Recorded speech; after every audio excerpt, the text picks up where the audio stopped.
Jake Morrison wiped sweat from his face as he walked through the crystal forest of Kepler 442b. The strange purple trees made soft ringing sounds when the wind touched them. He had been on this planet for 6 months now, but the alien landscape still amazed him. Behind him, his team moved quietly through the glowing undergrowth. "Sergeant, I'm picking up something on the scanner," said Amy Rodriguez, his second in command. She held up a small device that beeped softly. "Looks like metal." About half a mile ahead, Jake nodded and signaled for the team to move forward. Danny Walsh, their youngest member, checked his rifle and followed close behind. The 3 humans had been doing routine patrols for weeks now, making sure the new human colony stayed safe. They never expected to find anything exciting. The crashed ship sat in a small clearing, where the crystal trees had been broken and scattered. Smoke still rose from its twisted metal hull. Jake could see that it was not human technology. The ship looked organic somehow, with smooth curves and strange symbols carved into its surface. "Stay alert," Jake whispered to his team. They approached the wreck carefully, weapons ready. A large hole had been torn in the side of the ship, creating a dark entrance. Jake peered inside and saw movement. 2 figures huddled in the shadows, near what looked like the remains of a control panel. One was tall and slender with pointed ears and silver hair. The other was smaller with blue skin that seemed to glow faintly in the dim light. "Don't shoot," the silver-haired one said in broken English. "We are hurt. We need help." Jake lowered his weapon and stepped into the ship. Amy and Danny followed, their eyes adjusting to the darkness. The tall woman looked like the elves from old Earth stories, but her clothes were torn and bloodied. The blue-skinned girl lay on the floor, shivering despite the warm day outside. "I am Maya," the elf woman said. "This is Zara. Our ship was attacked. We crashed here 2 days ago." Jake knelt beside the blue girl named Zara. Her skin felt cold to the touch, and strange patterns of light moved across her face and arms.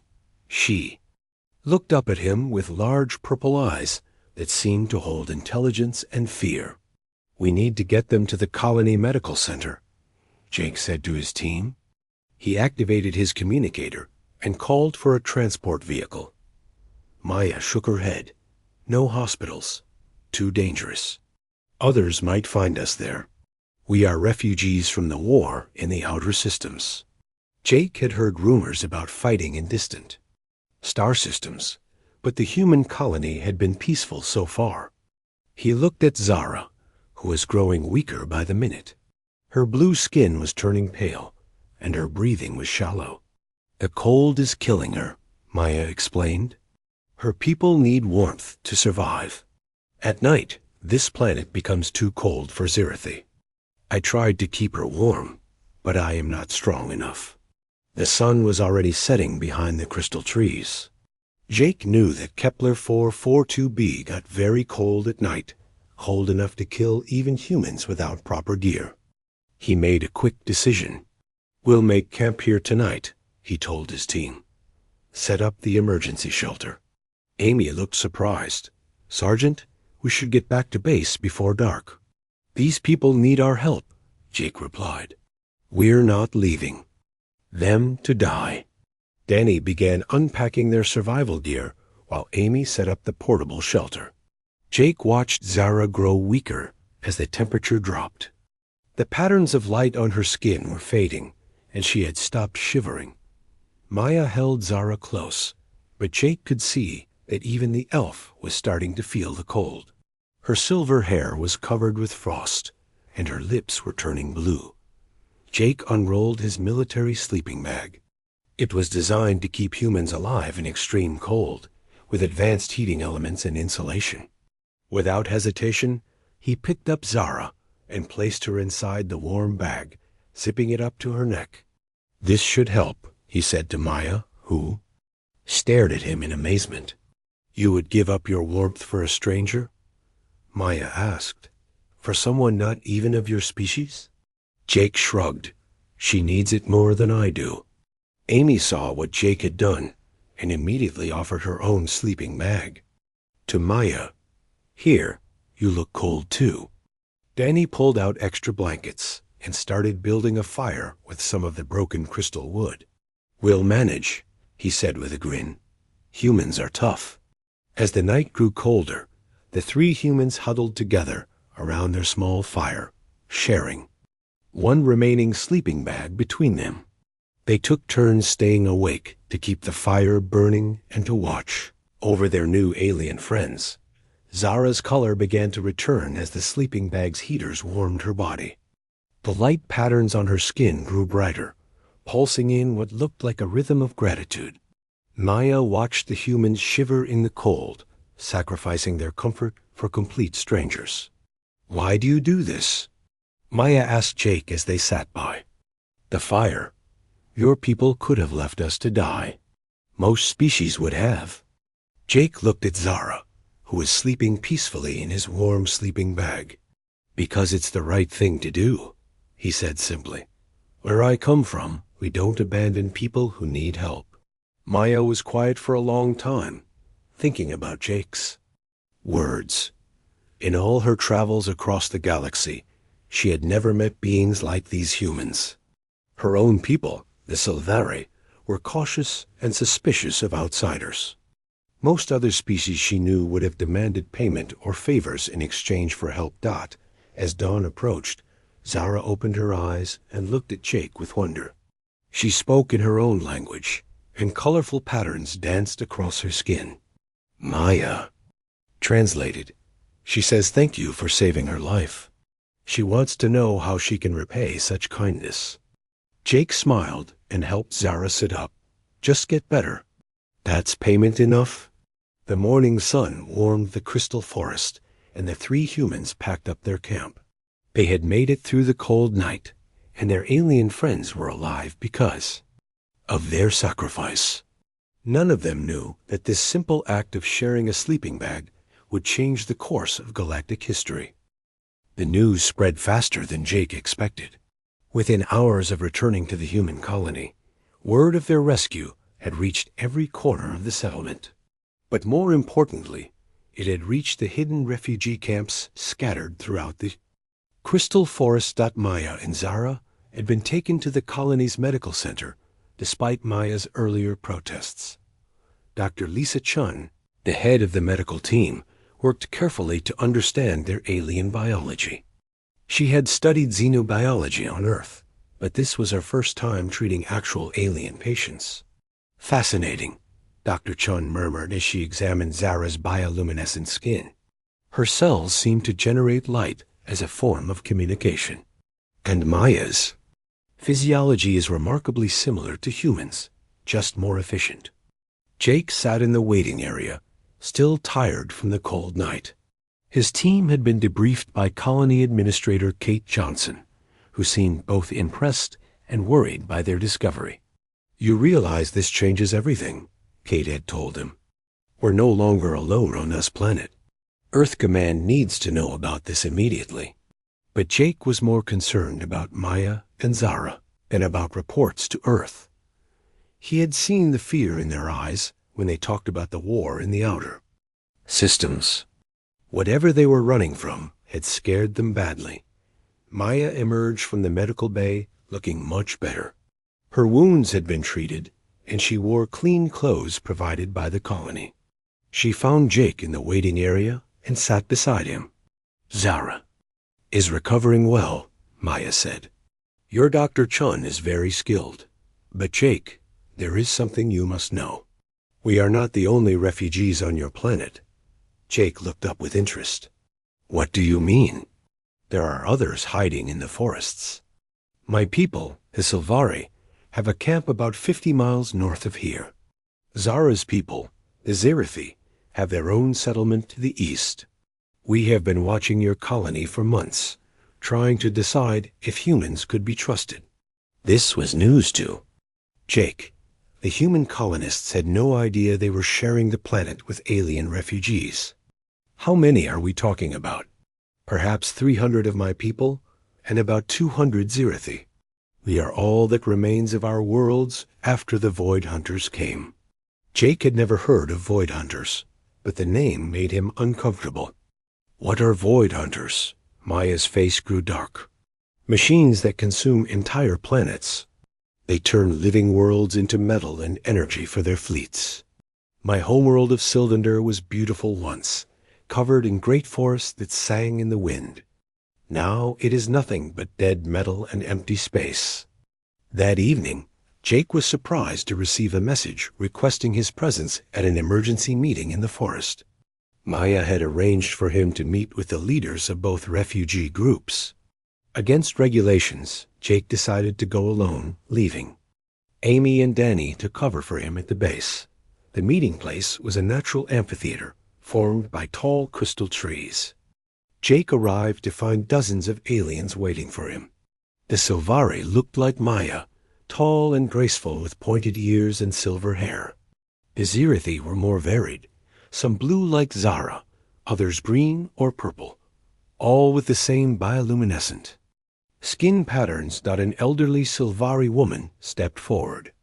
She wore robes decorated with living vines and carried a staff made from crystal wood. I am Elena Brightleaf, elder of the northern clans. We have heard what you did for our scout Maya and the Zirathi girl Zara. Beside her stood a Zirathi woman, whose skin shifted through colors as she spoke. I am Vera, matriarch of the Eastern families.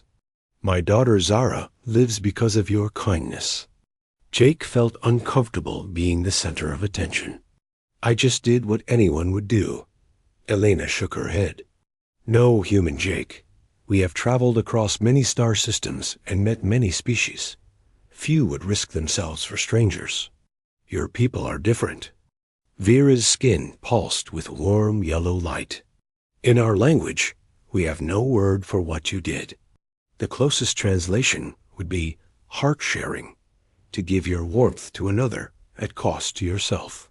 Jake looked around at all the alien faces watching. Him. Look, I'm just a soldier. I'm not anyone special. My friends Amy and Danny would have done the same thing. That is exactly why you are special, Elena said. You do not think your kindness is unusual. For your people, compassion is natural. Jake spent the next several hours learning about the refugee situation. They had been hiding on Kepler 442b for over a year, afraid to make contact with the human colonists.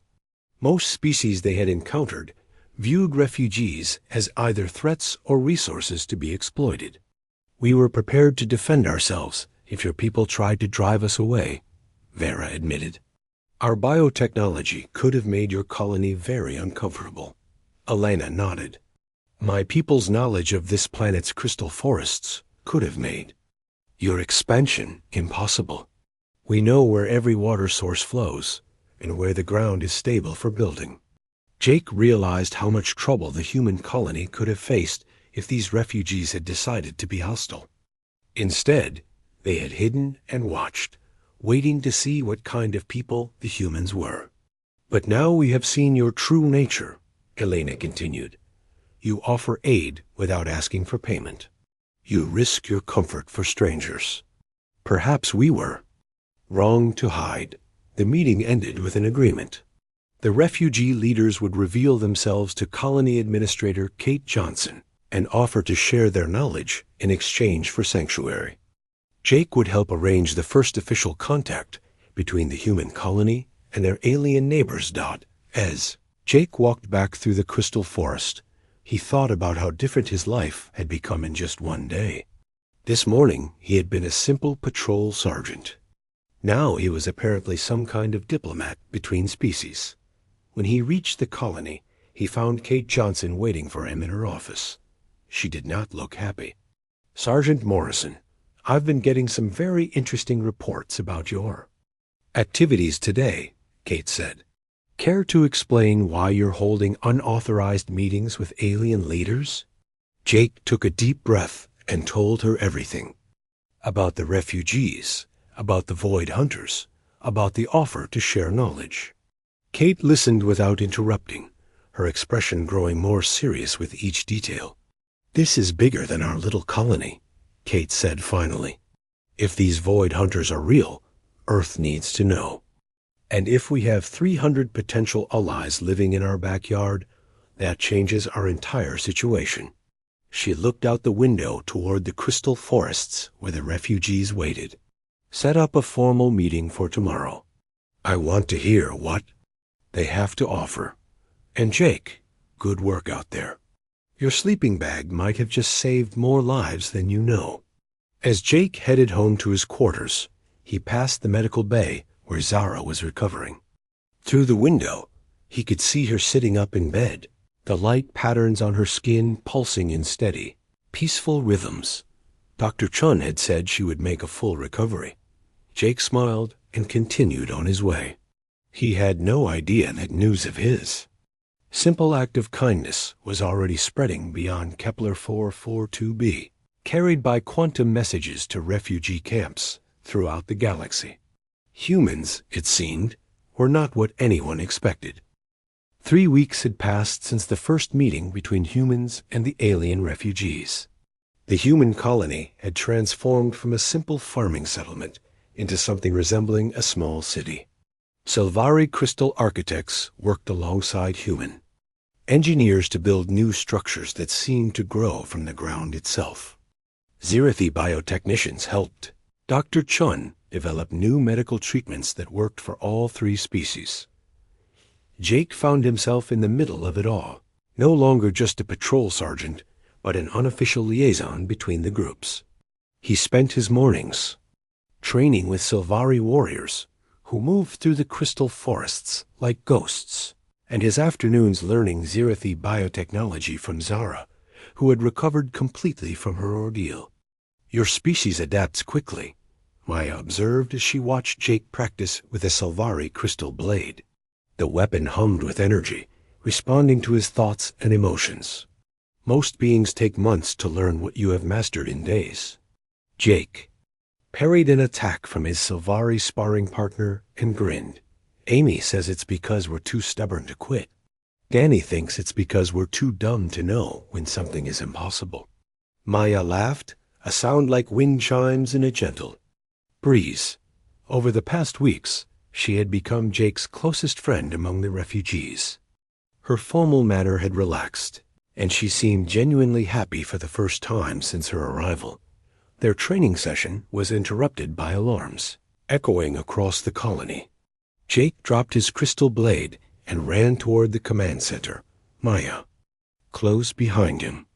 They found Kate Johnson staring at a holographic display showing the edge of the star system. "What's the situation?" Jake asked. Kate pointed to red dots moving toward them through space. "Long-range sensors picked them up an hour ago. Elena's people confirmed our worst fears. It's a void hunter fleet." Jake felt his stomach drop. He had heard stories about the machine race from Maya and the other refugees, but he had hoped they would never encounter them personally. According to the refugees, void hunters were unstoppable. They consumed entire worlds, turning organic matter into fuel for their mechanical armies. "How long do we have?" Maya asked. 48 hours at most," Kate replied. "The fleet is moving fast, and they're heading straight for us." Elena Brightleaf materialized beside them, her crystal staff glowing with urgent light. "The Void Hunters have found us. They track refugee populations across the galaxy, following quantum signatures from destroyed worlds." Vera appeared moments later, her skin flashing through rapid color changes that Jake had learned indicated extreme stress. "My people's bioships detected the mechanical signatures. There are at least 50 hunter vessels in the fleet." Jake looked at the tactical display. The human colony had basic defensive systems, but nothing that could stop an invasion fleet. "What can we do? Our weapons aren't designed for space combat."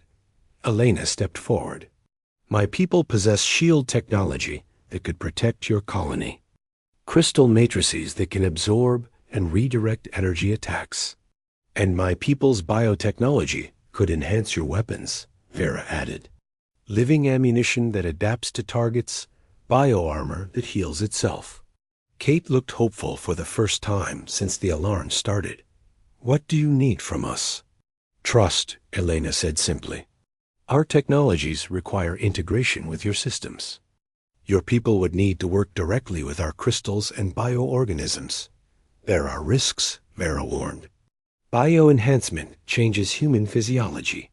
Crystal bonding affects neural patterns. We do not know how your species will react. Jake stepped forward without hesitation. I'll do it. Whatever you need, I volunteer. Amy Rodriguez, who had been quietly listening, spoke up. Me too. If Jake's doing it, I'm in. Danny Walsh nodded eagerly. Count me in, Sarge. Sounds like an adventure. Dr. Chun emerged from behind a console where she had been studying bioenhancement data. From a medical standpoint, the procedures looked promising. Human adaptability might actually make us ideal candidates for both crystal bonding and bioenhancement. Over the next 24 hours, the colony became a hive of frantic activity. Sylvari technicians installed crystal shield generators throughout the settlement, their matrices humming with protective energy. Zerathi bioengineers worked with human weapons, specialists to create hybrid armaments that combined mechanical precision with organic. Adaptability. Jake was the first human to undergo bioenhancement. The process took place in a chamber filled with bioluminescent fluid that felt warm against his skin. Zara guided him through the procedure, her patterns of light providing reassurance as alien organisms bonded with his nervous system. The biosymbiotes will enhance your reflexes and sensory perception, Zara explained as glowing tendrils merged with Jake's bloodstream. You will see energy patterns invisible to normal vision, hear quantum frequencies, feel the intentions of mechanical minds. The transformation was unlike anything Jake had ever experienced. His vision sharpened until he could see individual photons dancing through the air. His hearing expanded to detect electromagnetic pulses from electronic devices across the colony. Most strangely, he could sense the cold, calculating presence of the approaching Void Hunter fleet like a distant storm god. Maya performed the crystal bonding ceremony, placing a small crystal shard against Jake's forehead. The moment it touched his skin, his mind exploded with new awareness. He could feel the planet's crystal network stretching for thousands of miles underground, all connected in a vast communication system. The crystals will amplify your tactical thinking, Maya said as the shard merged with his skull. You will understand battlefield patterns instantly, see weaknesses in enemy formations, coordinate multiple combat groups simultaneously. Amy and Danny underwent similar procedures, though their enhancements were different. Amy received bioarmor that would heal wounds and adapt to different environments. Danny was bonded with weapon crystals that would allow him to channel energy. Through any tool he touched. Dr. Chon worked around the clock to monitor their transformations and help other colonists prepare for enhancement. The integration is remarkable, she reported to Kate. Human neural plasticity is allowing perfect adaptation to both biotechnology and crystal matrices. As the 48-hour deadline approached, Jake stood on the colony's main observation deck, watching the sky for signs of the enemy fleet. His enhanced senses could already detect their approach, dark presences moving between the stars like mechanical vultures.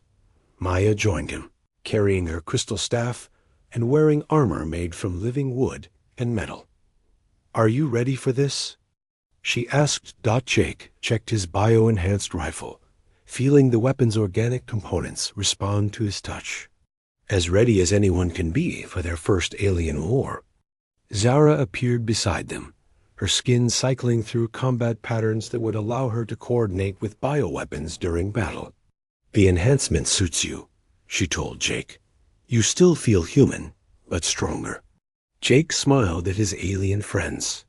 3 weeks ago, he had been a simple soldier on patrol duty.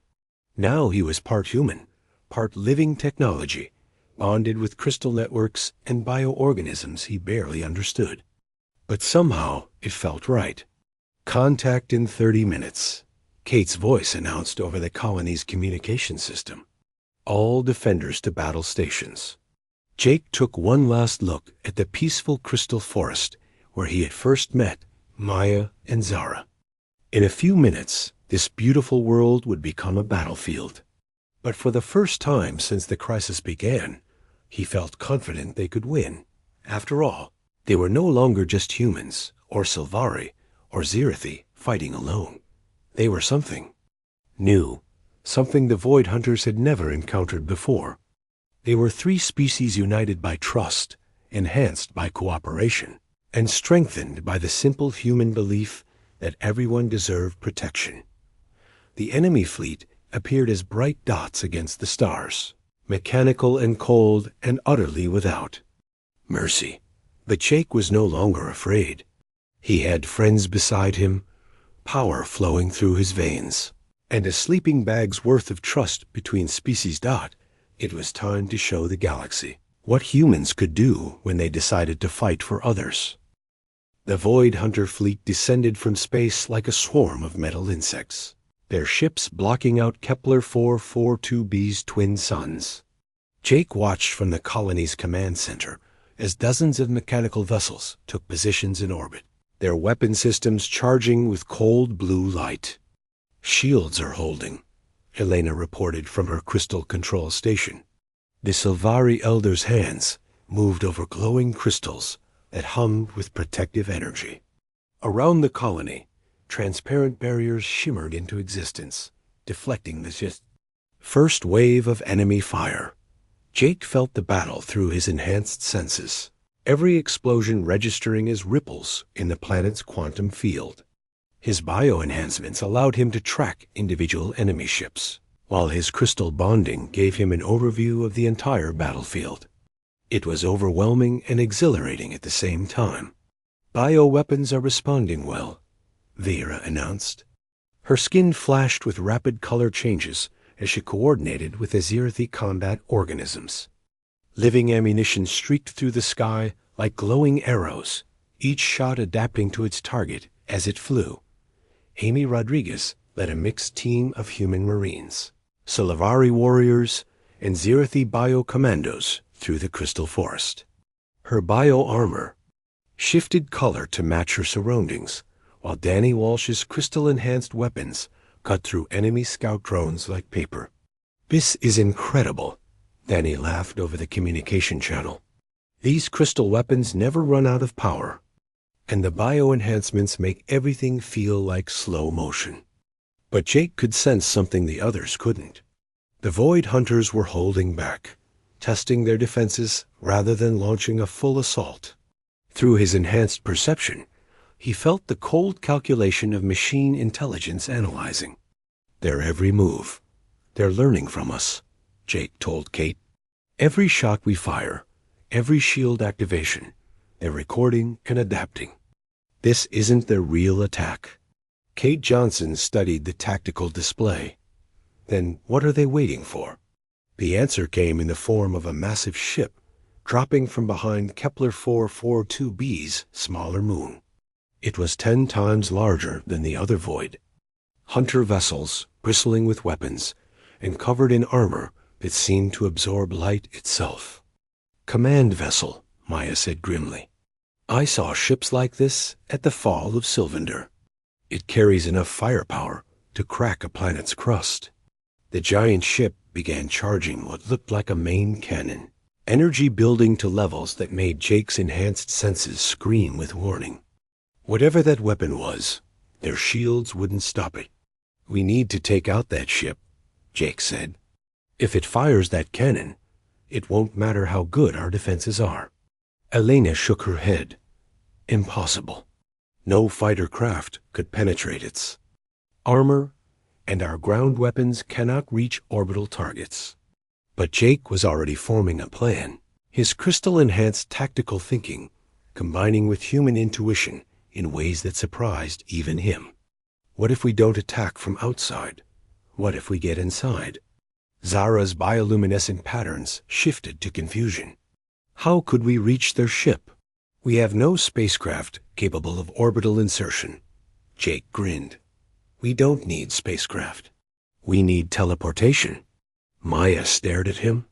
Jake, crystal matrices can create short-range portals, but nothing that could reach orbit. The energy requirements would be enormous. What if we combine crystal technology with bioenhancement? Jake asked. Use the planet's entire crystal. Network as a power source and bioorganisms to stabilize the portal? Dr. Chun looked up from her medical station. Theoretically possible, but the strain on whoever attempts the teleportation would be fatal. The quantum displacement alone would tear apart unenhanced tissue. Jake felt his bioenhancements responding to his determination. Alien organisms in his bloodstream, preparing for extreme stress, but not enhanced tissue. I can handle it. Absolutely. Not, Kate said firmly. I won't authorize a suicide mission. It's not suicide if it works, Jake replied. And besides, I won't be going alone. Maya stepped forward. If Jake is going, I will accompany him. My crystal bonding will help stabilize the portal, and my knowledge of Void Hunter technology might be useful. Zara's skin flashed with resolute colors. And I will go as well. My bioenhancements can heal injuries from quantum displacement, and someone needs to ensure the bioorganisms survive the journey. Amy and Danny immediately volunteered as well, but Jake shook his head. 3 is the maximum the portal can handle. Besides, someone needs to coordinate the ground defenses while we're gone. The next hour was a frantic race against time. Elena and her Solvari technicians worked to modify crystal portal technology for long-range transmission. Vera's bioengineers prepared specialized organisms that could survive in the vacuum of space and maintain life support for the strike team Dr. Chun created emergency. Medical kits using hybrid human-alien technology, while Kate organized the colonies. Defenses for the battle that would follow the infiltration attempt. Remember, Kate told Jake as they prepared for departure, your job is to disable that command ship's main weapon. Don't try to be heroes. Get in, break their big gun, and get out. Jake nodded, checking his bioenhanced equipment one last time. His rifle had been modified with both crystal amplifiers and bioadaptive ammunition. Maya carried her crystal staff and wore armor that hummed with protective energy. Zara's biosuit could provide life support in any environment. While her enhanced senses would help them navigate the enemy ship, the portal ceremony took place in the colony's main plaza, with Elena channeling power from crystal nodes throughout. The planet. Vera coordinated with bioorganisms that would maintain quantum stability during the teleportation process. This has never been attempted before, Elena warned as energy built around the portal matrix. The quantum displacement across such distance may have unexpected effects. Everything we've done has been unprecedented, Jake replied. Time, too. Try something new. The portal opened like a tear in reality itself, showing a view of the enemy command ship's interior. Jake could see mechanical corridors and weapon control systems through the shimmering gateway. 10 seconds maximum, Maya said. The portal won't hold longer than that. Jake grabbed Maya's hand, and she took Zara's. Together, the 3 of them stepped through the portal and into the heart of the enemy fleet. The transition was unlike anything Jake had ever experienced. For a moment that felt like hours, he existed in multiple dimensions simultaneously. His consciousness scattered across quantum space, while his bioenhancements fought to keep his body intact. Then they were through, standing in a corridor aboard. The Void Hunter command ship. The air was thin and cold, filled with the hum of mechanical systems and the distant sound of charging weapons. Biosuit is maintaining life support, Zara reported, her skin glowing faintly in the dim light. But I'm detecting massive energy buildup from the main cannon. We have perhaps 10 minutes before it fires. Maya's crystal staff pulsed with location-finding energy. The weapon control center is 3 levels down and forward. But Jake, there are hundreds of hunter drones between us and the target. Jake smiled grimly and raised his bio-enhanced rifle. And we'd better get started. The 3 friends moved through the enemy ship like a force of nature, their combined abilities overwhelming every defense the Void Hunters could muster. Jake's enhanced reflexes and tactical thinking, Maya's crystal magic and warrior training, and Zara's biotechnology and healing abilities made them unstoppable. But as they fought their way deeper into the ship, Jake realized that disabling the main weapon might not be enough. The Void Hunters would just build another one and return with a larger fleet. They needed to do something that would end this threat permanently. Change of plans, Jake told his friends as they reached the weapon control center. We're not just breaking their gun. We're taking their whole ship. 6 months after the battle that changed everything, Jake stood on the observation deck of what was once the Void Hunter command ship. The massive vessel had been transformed from a weapon of destruction into a symbol of hope, its cold metal. Corridors now filled with the warm light of Silvari crystals and the gentle glow of Zerathi biogardens. The ship, renamed Unity by its new crew, orbited Kepler 442b as the mobile headquarters of the Terran Silvari Zerathi Alliance. Through the windows, Jake could see construction ships working on a new space station that would serve as a permanent diplomatic center for the 3 species. Hard to believe it all started with a sleeping bag, Amy Rodriguez said, joining Jake at the window. She wore the uniform of an Alliance security chief, her bio-enhancements barely visible beneath her human appearance. Jake smiled. That sleeping bag is in a museum now. Maya says they get visitors from across the galaxy coming to see it. The capture of the Void Hunter command ship had been easier than expected once they reached the control center. Zara's biotechnology had interfaced perfectly with the mechanical systems, allowing her to override their programming. Maya's crystal magic had created protective barriers against the ship's automated defenses. And Jake's enhanced tactical thinking had shown them exactly which systems to target. But the real victory had come when Zara made an incredible sacrifice. To permanently disable the Void Hunter fleet, she had allowed her consciousness to merge with the command ship's central computer, using her bioluminescent abilities to rewrite the programming of every hunter vessel in the system. How is she doing? Amy asked, knowing Jake visited Zara every day in the ship's biocore. Better than expected, Jake replied. She says existing as distributed consciousness is actually quite interesting. She can be in multiple places at once, and she's learning things about the universe that no individual mind could comprehend. Zara's transformation had created something unprecedented. Her bioluminescent patterns now flowed through crystal networks on dozens of worlds, allowing instant communication across vast distances. She had become a living bridge between species, her essence carried by volunteers who chose to share her. Light. Maya appeared beside them, no longer wearing the simple robes of a refugee scout, but the elegant uniform of an Alliance ambassador. Her crystal staff had been replaced with a diplomatic sash that contained communication crystals, connecting her to leaders throughout known space. The council meeting went well, Maya reported. 17 more species have requested membership in the Alliance. Apparently, word of human compassion has spread faster than our diplomatic missions. Jake laughed. Still feels weird being famous for being nice to people. It shouldn't, Maya said seriously. Most species view kindness as weakness. The fact that humans offer help without expecting anything in return has shocked the entire galaxy. The Alliance had grown beyond anything Jake could have imagined.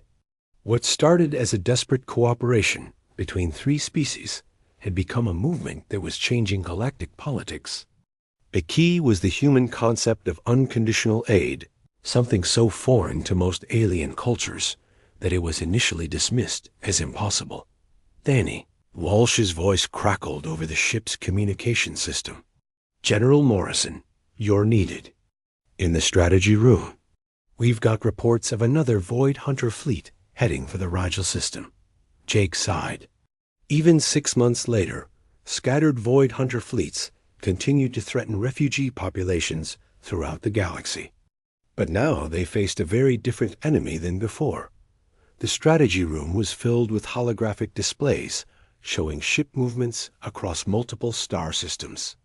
Danny, now a lieutenant colonel in the Alliance military, coordinated with commanders from dozens of species.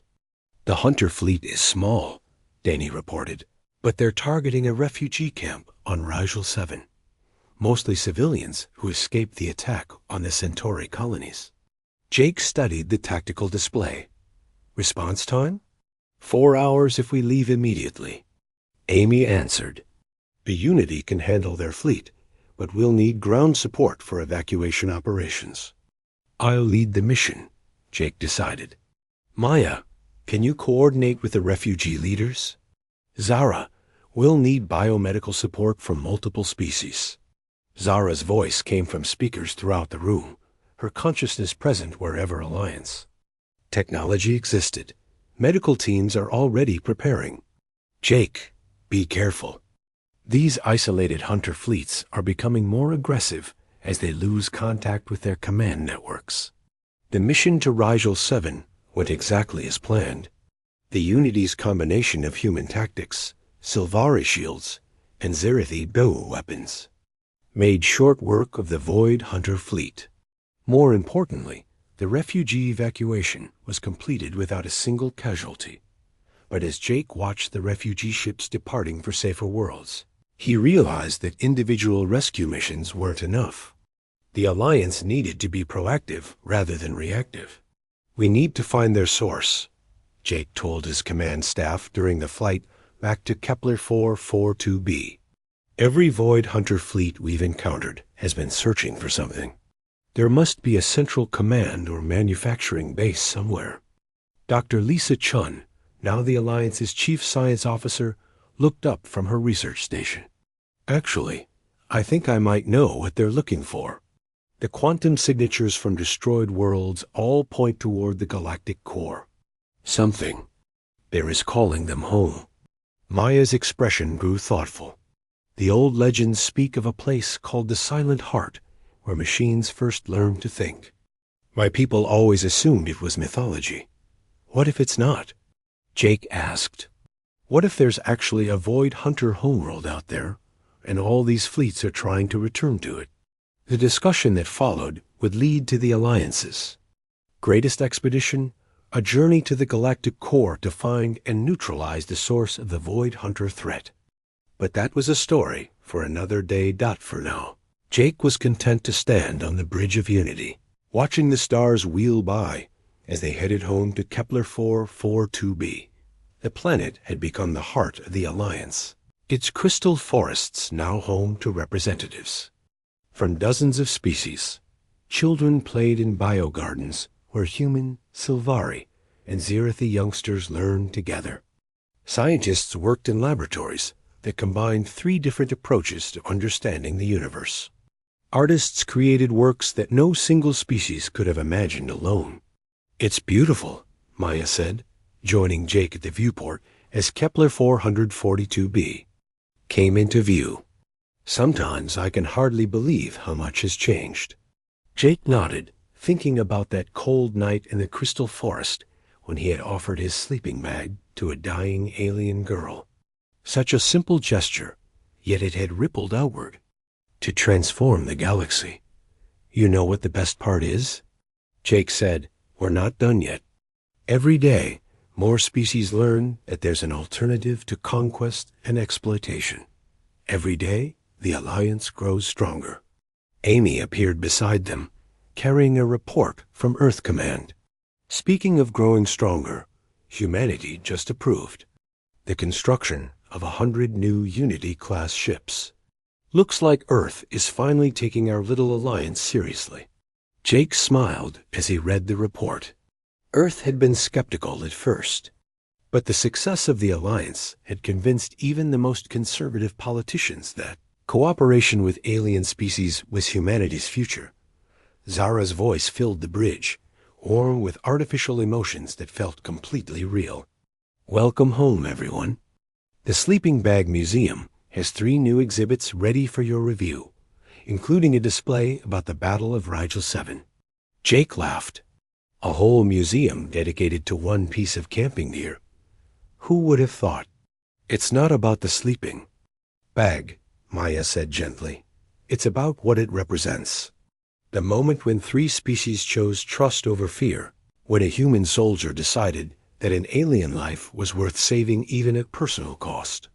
As Unity settled into orbit around Kepler 442b, Jake reflected on how much his life had changed. He was no longer just Sergeant Jake Morrison, a simple soldier doing his duty. He was General Jake Morrison, leader of the Alliance military forces, hero to dozens of species, and living proof that humans were capable of inspiring others to be better than they thought possible. But in his heart, he was still the same person who had seen a cold, frightened alien girl and offered her his warmth without hesitation. That was the human trait that had changed the galaxy. Not advanced technology or superior firepower, but simple compassion extended to strangers in need. The sleeping bag in the museum represented something that most species had forgotten or never learned. That true strength came not from dominating others, but from protecting them. That kindness was not weakness, but the foundation of genuine power. As Jake headed to his quarters for some well-deserved rest, he passed the memorial wall where pictures of Alliance members who had died in service were displayed. At the center was an image of Zara as she had been before her transformation, blue skin glowing with grateful patterns as she recovered in that first sleeping bag. She wasn't really gone, of course. She existed now as something greater than any individual could be, her consciousness woven through the Alliance's communication networks, her light carried by thousands of volunteers across hundreds of worlds.